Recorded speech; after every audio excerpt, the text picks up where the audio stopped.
হজরত আদম আলাইসাল্লাম আল্লাহ তালার পক্ষ থেকে ক্ষমা লাভের পর কিছুটা নিশ্চিন্ত হলেন বটে, কিন্তু জীবনযাপনের ক্ষেত্রে জটিলতার মধ্যে দিয়ে দিন যাপন করতে লাগলেন। তিনি ও বিবি হাওয়া দীর্ঘদিন গাছের ফলমূল ও পানি পান করে জীবন ধারণ করলেন, যা ছিল অত্যন্ত কষ্টকর ও পীড়াদায়ক। এই অবস্থায় হজরত জিবরাইল আলাইসাল্লাম বেহেশত থেকে একজোড়া বলদ ও একজোড়া গাভী এনে দিলেন। তার সাথে কিছু গমের বীজ নিয়ে আসলেন এবং বললেন, এগুলো দিয়ে আপনারা জীবিকা নির্বাহ করবেন, বলদ দিয়ে জমিতে চাষাবাদ করবেন এবং গমের বীজ দিয়ে ফসল ফলাবেন। জিবরাইল আলাইসাল্লামের কথা শুনে আদম আলাইসাল্লাম বললেন, সে ঠিক আছে, কিন্তু আমরা তো কিছুই জানি না। তখন জিবরাইল আলাইসাল্লাম বললেন, সে নিয়ে আপনি চিন্তা করবেন না, আমি আপনাকে সব শিখিয়ে দিচ্ছি। অতঃপর জিবরাইল আলাইসাল্লাম বলদ দ্বারা চাষাবাদ করে ফসল উৎপাদন করার পদ্ধতি শিখিয়ে দিলেন। গম মাটিতে ফেলার সাথে সাথে হজরত আদম আলাইসাল্লাম 7 ঘন্টার মধ্যে পাকা গম লাভ করতে সক্ষম হলেন। এর খোসা ছাড়ানো ও গুঁড়ো করে রুটি তৈরির পদ্ধতি বিবি হাওয়া আলাইসাল্লামকে শিখিয়ে দেওয়া হলো, কিন্তু রুটি ভাজার জন্য আগুনের অভাব দেখা দিল। তখন হজরত জিবরাইল আলাইসাল্লাম আল্লাহ তালার আদেশক্রমে দোজখ থেকে সামান্য আগুন নিয়ে আসলেন। যখন ওই আগুন মাটির ওপর রাখা হলো, তখন মাটি নিমিষের মধ্যে জ্বলে এক গর্তের সৃষ্টি হলো। উক্ত গর্ত দ্বারা দোজখের আগুন দোজখে গিয়ে পতিত হল। এভাবে কয়েকবার চেষ্টা করেও দোজখের আগুন পৃথিবীতে রাখা সম্ভব হল না। তখন আল্লাহ তাআলা জিবরাইল আলাইহিসসালামকে বললেন, হে জিবরাইল, এ আগুন পৃথিবীতে রাখা সম্ভব হবে না যতক্ষণ না পর্যন্ত তুমি সেটি রহমতের দরিয়ায় ধৌত করো। অতঃপর আল্লাহ তাআলার নির্দেশক্রমে জিবরাইল আলাইহিসসালাম উক্ত আগুন নিয়ে রহমতের দরিয়ায় 7 বার ধুয়ে পৃথিবীতে নিয়ে আসলেন। তখন তার স্বাভাবিক আগুন হিসেবে প্রয়োজনীয় জ্বালানির কাজ সমাধান করে। ওদিকে শয়তানের পক্ষে পৃথিবীতে এসে হজরত আদম আলাইহিসসালামকে দ্বিতীয়বার আর কোনো বিপদে ফেলা সম্ভব হয়নি, বরং হজরত আদম আলাইহিসসালামকে ধোঁকা দিতে গিয়ে শয়তানকে অনেক ক্ষেত্রে বিপদের সম্মুখীন হতে হয়েছে। হজরত আদম আলাইহিসসালাম ও বিবি হাওয়া আলাইহিসসালামকে আল্লাহ তাআলা স্থায়ীভাবে সিংহলে বসবাসের হুকুম দেন। তারা আল্লাহ তাআলার হুকুম অনুসারে সেখানে বসবাস করতে আরম্ভ করেন এবং সেখানে তাদের সন্তান সন্ততির জন্ম হয়। আল্লাহ তাআলার বিধান হিসেবে বিবি হাওয়া একত্রে 2টি সন্তান প্রসব করতেন, একটি ছেলে এবং অপরটি মেয়ে। এ পদ্ধতির রহস্য ছিল এটাই যে এক জোড়ার ছেলে অপর জোড়ার মেয়ের সাথে এবং অপর জোড়ার মেয়ে প্রথম জোড়ার ছেলের সাথে বিবাহ সম্পাদন করা হতো। হজরত আদম আলাইহিসসালামের প্রথমে যে জোড়ার সন্তান জন্ম হয় তার ছেলের নাম কাবিল ও মেয়ের নাম রাখা হয় একলিমা। একলিমা ছিল খুব সুন্দরী ও রূপসী। দ্বিতীয়বার হজরত আদম আলাইহিসসালামের যে সন্তান জন্ম নেয় তার ছেলের নাম রাখা হয় হাবিল ও মেয়ের নাম রাখা হয় শাহজা। দ্বিতীয়বারের কন্যাটি তেমন সুন্দরী ছিল না। এভাবে প্রতি বছর বিবি হাওয়া আলাইহিসসালাম এক জোড়া করে সন্তান জন্ম দিতে আরম্ভ করেন। ইতিহাস সূত্রে যতদূর জানা যায়, হজরত আদম আলাইহিসসালাম ও বিবি হাওয়া সর্বমোট 180 জোড়া সন্তানের জন্ম দিয়েছিলেন। প্রথম ও দ্বিতীয় জোড়া সন্তানেরা যখন বড় হয়, তখন আল্লাহ তাআলা তার বিধান অনুসারে তাদের বিবাহ সম্পাদন করার জন্য তাগিদ দেন। তখন হজরত আদম আলাইহিসসালাম প্রথম 2 জোড়া সন্তানদেরকে ডাকলেন এবং বললেন, আল্লাহ তাআলার বিধান অনুসারে তোমাদের বিবাহ সম্পন্ন হবে। আর বিবাহের নিয়ম হলো এই যে প্রথম জোড়া ছেলের সাথে দ্বিতীয় জোড়ার মেয়ে এবং দ্বিতীয় জোড়ার ছেলের সাথে প্রথম জোড়ার মেয়ে, অর্থাৎ প্রথম জোড়ার ছেলে কাবিল বিয়ে করবে শাহজাকে এবং দ্বিতীয় জোড়ার ছেলে হাবিল বিয়ে করবে একলিমাকে। আদম আলাইহিসসালামের কথা শুনে কাবিল আপত্তি করে বলল, আমার বোন একলিমাকে আমি বিবাহ করব। তখন হজরত আদম আলাইহিসসালাম বললেন, এটি আল্লাহ তাআলার বিধান নয়, কারণ সহোদর ভাই বোন কখনো বিয়ে করতে পারবে না, তাই তুমি একলিমাকে বিয়ে করতে পারবে না। তখন কাবিল বলল, এটি আল্লাহ তাআলার বিধান নয়, তার প্রমাণ কি? আমি কোনো মতেই শাহজাকে বিয়ে করব না। ফলে সে অনেক জোরাজোরি করতে লাগলো। এমত অবস্থায় পিতা হজরত আদম আলাইহিসসালাম একটি মীমাংসা করলেন। তিনি বললেন, তোমরা দুজনই আল্লাহর নামে কোরবানি দাও। যার কোরবানি আল্লাহ গ্রহণ করবেন তার ইচ্ছায় জয়ী হবে। কার কোরবানি গৃহীত হলো আর কার কোরবানি গৃহীত হলো না তা কিভাবে বোঝা যায়? তখনকার কোরবানি এখনকার কোরবানির মতো ছিল না। সে সময় কোনো জিনিস কোরবানি দিলে আসমান থেকে আগুন এসে ওই জিনিসকে পুড়িয়ে দিত। কোরবানির বস্তুকে ভূমি থেকে ওপরে কোনো স্থানে উপস্থাপন করা হতো। আকাশ থেকে আগুন এসে যদি বস্তুকে পুড়িয়ে দিত, তাহলে বোঝা যেত আল্লাহ কর্তৃক কোরবানি গৃহীত হয়েছে। পিতা আদম আলাইহিসসালামের দেওয়া মীমাংসা অনুসারে তারা উভয় কোরবানির বস্তু আল্লাহর কাছে উপস্থাপন করল। হাবিল একটি সুস্থ ও মোটাতাজা দুম্বা উৎসর্গ করল, আর কাবিল তার কিছু সবজি ও শস্য উৎসর্গ করল। তখন সবজি ও শস্য কোরবানির জন্য উৎসর্গ করা যেত। কোনো কোনো উৎস থেকে জানা যায় হাবিল উৎসর্গ করেছিল উৎকৃষ্ট মানের দুম্বা, আর কাবিলের শস্য ছিল নিকৃষ্ট মানের। অতঃপর আল্লাহ হাবিলের কোরবানিকেই কবুল করলেন। ওপর থেকে আগুন দিয়ে দুম্বাটিকে পুড়িয়ে নিলেন, কিন্তু কাবিলের শস্যকে কিছুই করলেন না। সে হিসেবে বিয়ের নিয়ম আগের মতোই রইল। হাবিল বিয়ে করবে কাবিলের জোড়ায় জন্ম নেওয়া মেয়েটিকে, অর্থাৎ একলিমাকে। কিন্তু কাবিল এই অপমান সহ্য করতে পারল না। কাবিল ইমানদারির ক্ষেত্রে খুব অগ্রগামী ছিল না। সে পিতার সিদ্ধান্ত মনে প্রাণে মেনে নিতে পারল না। সে হাবিলকে হুমকি দিয়ে বলল, তুমি একলিমাকে পরিত্যাগ করো, না হয় আমি তোমাকে হত্যা করব। হাবিল সে কথাই বলল, আমি আল্লাহ ও রাসূলের সিদ্ধান্তের ওপর বহাল থাকব, তাতে তুমি আমাকে ভয় প্রদর্শন করে পথভ্রষ্ট করতে পারবে না। কাবিল এ কথায় ভীষণ ক্রোধান্বিত হল এবং হাবিলকে হত্যা করার প্রতিজ্ঞা করল। একদা হজরত আদম আলাইসাল্লাম ও হাওয়া আলাইসাল্লাম কাবাঘর জিয়ারতের জন্য মক্কা শরীফে চলে গেলেন। এদিকে কাবিল এ সময়টাকে তার দুরভিসন্ধি চরিতার্থের উপযোগী সময় হিসেবে বেছে নিল এবং হাবিলের পেছনে পেছনে ঘুরতে লাগল। কাবিলের চিন্তা কার্যকর করার ক্ষেত্রে একটা প্রতিবন্ধকতা দেখা দিল। সেটা হলো কি উপায় তাকে হত্যা করবে তা স্থির করতে পারল না। এ সময় শয়তান দীর্ঘদিন পরে হজরত আদম আলাইসাল্লামের সন্তানদের ক্ষেত্রে একটু কাজ করার সুযোগ পেয়ে অত্যন্ত আনন্দিত হল। সে কাবিলের সম্মুখে একজন পথচারী হিসাবে উপস্থিত হল। কাবিল দেখল পথচারীর সম্মুখ দিয়ে একটি সাপ অতিক্রম করছিল। এমন সময় পথচারী একখণ্ড ভারী পাথর এনে সাপের মাথায় আঘাত করল। অমনি সাপের মাথা চূর্ণ বিচূর্ণ হয়ে গেল এবং অল্প সময়ের মধ্যে সাপটি মারা গেল। এ কাজ সমাধা করে পথচারী চলে গেল। কাবিলের দৃশ্য দেখে হত্যার উপযুক্ত কৌশল গ্রহণ করল। অতঃপর কাবিল হাবিলের খোঁজ খবরে বের হল। বাড়ির বাহিরে গিয়ে সে দেখতে পেল হাবিল ছাগল বসবাসকারী একটি নির্জন গৃহের এক কোণে ঘুমিয়ে আছে। তখন কাবিল দূর থেকে একটি ভারী পাথর বহন করে নিয়ে এলো এবং ধীরে ধীরে হাবিলের কাছে গিয়ে সজোরে পাথর দ্বারা তার মাথায় আঘাত করল। অমনি হাবিল ছটফট করে উঠলেন।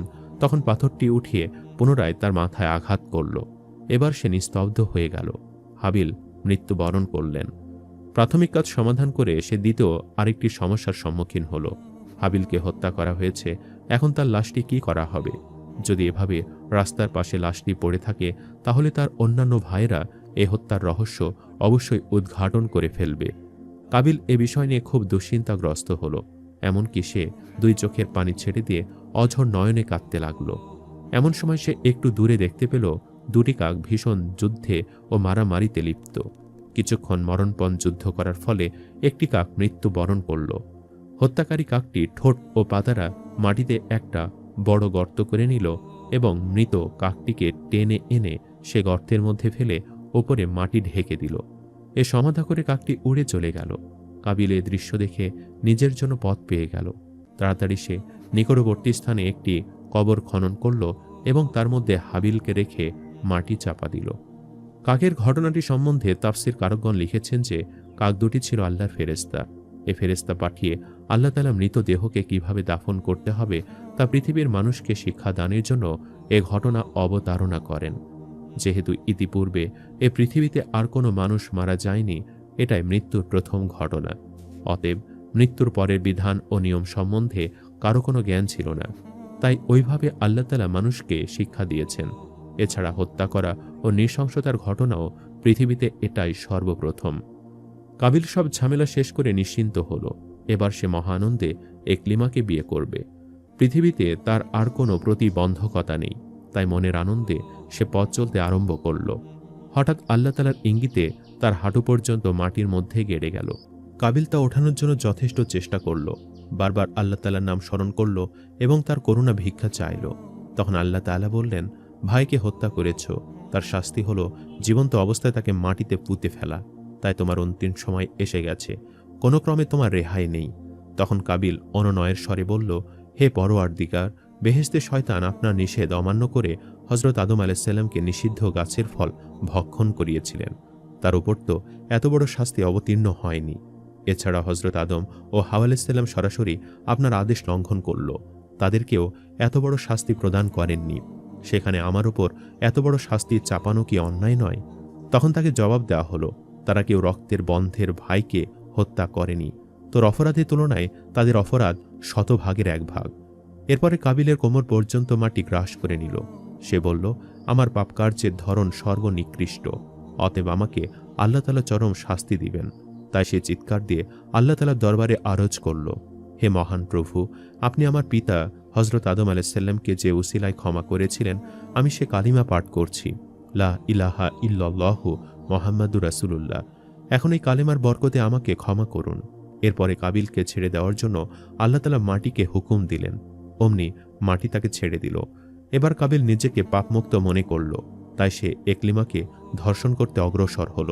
তখন আল্লাহ তাআলা কাবিলকে ফেরেশতা দ্বারা এক নির্জন এলাকায় নির্বাসন দিলেন। সেখানে তাকে এক মহা শাস্তির মধ্যে রেখে দিলেন। জনৈক ফেরেশতাকে নিয়োগ করে দিয়ে আল্লাহ তাআলা বললেন, এক কঠিন পাথর দ্বারা তার মাথা চূর্ণ বিচূর্ণ করে দিবে। ক্ষণকাল পরে মাথা ঠিক হবে, আবার পাথর দ্বারা চূর্ণ বিচূর্ণ করে দিবে। আল্লাহ তাআলা এভাবে কিয়ামত পর্যন্ত তাকে শাস্তি প্রদানের হুকুম দিয়েছেন। কাবিল পাথরের প্রতি আঘাতে যন্ত্রণায় আকাশ বিদারী চিৎকার দিয়ে ওঠে এবং জ্ঞান হারিয়ে ফেলে। পুনরায় যখন তার হুঁশ আসে, তখন দ্বিতীয়বার আঘাত করা হয়। হযরত আদম আলাইহিসসালাম হজ সমাধা করে দেশে এসে হাবিলকে দেখতে পেলেন না। তখন আদম আলাইহিসসালাম ও হাওয়া উভয়ের মন খুব অস্থির হয়ে উঠল, কারণ হাবিল ছিল পিতামাতার অত্যন্ত প্রিয়। হাবিল যেমন ছিল ন্যায়পরায়ণ, সৎ, সাহসী, তেমনি ধর্ম অনুরাগী ও পিতামাতার প্রতি শ্রদ্ধাশীল। তাই পিতামাতা তাকে না পেয়ে খুবই অস্থির হয়ে গেলেন। এক্ষেত্রে কাবিলের কথা তারা ভুলেও স্মরণ করলেন না, কারণ তার চরিত্র ছিল খারাপ, ধর্মকর্মের বালায় তার মধ্যে আদৌ ছিল না। এজন্য পিতামাতা কখনোই তাকে সহ্য করতেন না, সর্বদা তার থেকে দূরে থাকা নিরাপদ মনে করতেন। হযরত আদম আলাইহিসসালাম ও বিবি হাওয়া আলাইহিসসালাম পুত্রশোকে পাগলপ্রায় হয়ে পৃথিবীর নানা স্থানে অনুসন্ধান আরম্ভ করলেন। একদা জিবরাইল আলাইহিসসালাম তাদের কান্না দেখে আর সহ্য করতে পারলেন না। তখন হযরত আদম আলাইহিসসালাম ও হাওয়ার নিকটবর্তী হয়ে বললেন, আপনার প্রাণপ্রিয় সন্তান হাবিলকে আপনার কুপুত্র কাবিল হত্যা করেছে এবং তাকে বিনা জানাজায় অমুক স্থাপে দাফন করেছে। তখন হযরত আদম আলাইহিসসালাম হাবিলের কবর দেখার জন্য আবেদন জানালেন। জিবরাইল আলাইহিসসালাম তখন হযরত আদম আলাইহিসসালাম ও হাওয়া আলাইহিসসালামকে নিয়ে হাবিলের কবরের কাছে পৌঁছে পড়লেন। এটাই হাবিলের কবর। হযরত আদম আলাইহিসসালাম ও হাওয়া তার জানাজা পড়লেন। তারপরে কবরের পাশে বসে দীর্ঘ সময় কাঁদলেন। সর্বশেষে পুত্র বিচ্ছেদ যন্ত্রণা সহ্য করতে না পেরে কবর খুঁড়ে হাবিলকে বের করলেন এবং একটি বাক্সে ভরে নিজ বাসস্থানে নিয়ে আসলেন। বাক্সটি নিজেদের ঘরে রেখে দিলেন। দৈনিক ৮-১০ বার বাক্স খুলে হাবিলের চেহারা দেখতেন। একথা জিবরাইল আলাইহিসসালাম এসে হযরত আদম আলাইহিসসালামকে বললেন, মৃত লাশ এভাবে রাখা আল্লাহ তাআলার বিধান নয়, অতএব আল্লাহ তাআলার সন্তুষ্টির জন্য এ লাশকে কবরে দাফন করুন।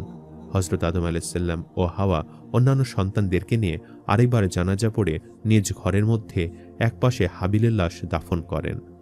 হযরত আদম আলাইহিসসালামের তৃতীয়বারের পুত্র সন্তানের নাম ছিল হযরত শীস আলাইহিসসালাম। তিনি ছিলেন আদম সন্তানদের মধ্যে নেককার ব্যক্তি। তিনি নবুয়ত লাভ করেছিলেন। হাবিলের পরে হযরত শীস আলাইহিসসালাম ছিলেন পিতামাতার নিকট অধিক প্রিয়। তিনি আদম আলাইহিসসালামের বৃদ্ধ বয়সে সর্বদা তার নিকটে খেদমতে মশগুল থাকতেন। একদা বৃদ্ধ বয়সে হযরত আদম আলাইহিসসালাম সকল সন্তানকে তার জন্য ফলমূল নিয়ে আসতে হুকুম দিলেন। সন্তানেরা পিতার হুকুমের পরিপ্রেক্ষিতে ফলমূল আনতে চলে গেল, কিন্তু শীস আলাইহিসসালাম সেখানেই থেকে গেলেন। তখন হযরত আদম আলাইহিসসালাম বললেন, শীস, তুমি কোনো ফল আনতে গেলে না কেন?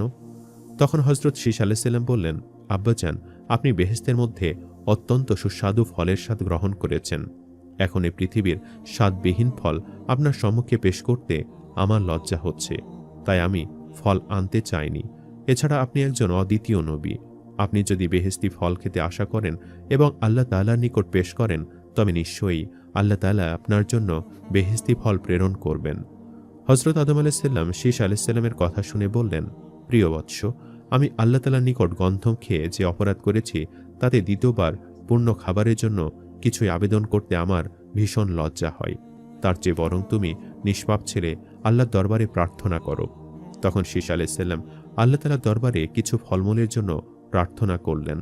আল্লাহ তাআলা শীস আলাইহিসসালামের আবেদনের পরিপ্রেক্ষিতে অনেকগুলো ঝুড়ি ফল বোঝাই করে একজন হুরকে দিয়ে হযরত শীস আলাইহিসসালামের নিকট পাঠিয়ে দিলেন।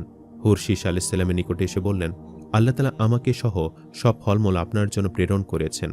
তখন শীশা আলাইসাল্লাম সবকিছু নিয়ে পিতার সম্মুখে হাজির হলেন। হজরত আদম আলাইসাল্লাম বেহেশতি ফল খেলেন। সর্বশেষে হুরের সাথে হজরত শীশা আলাইসাল্লামের বিবাহ দিয়ে দিলেন। অতপর হুরকে বললেন, মা, তুমি এখন বেহেশতে চলে যাও।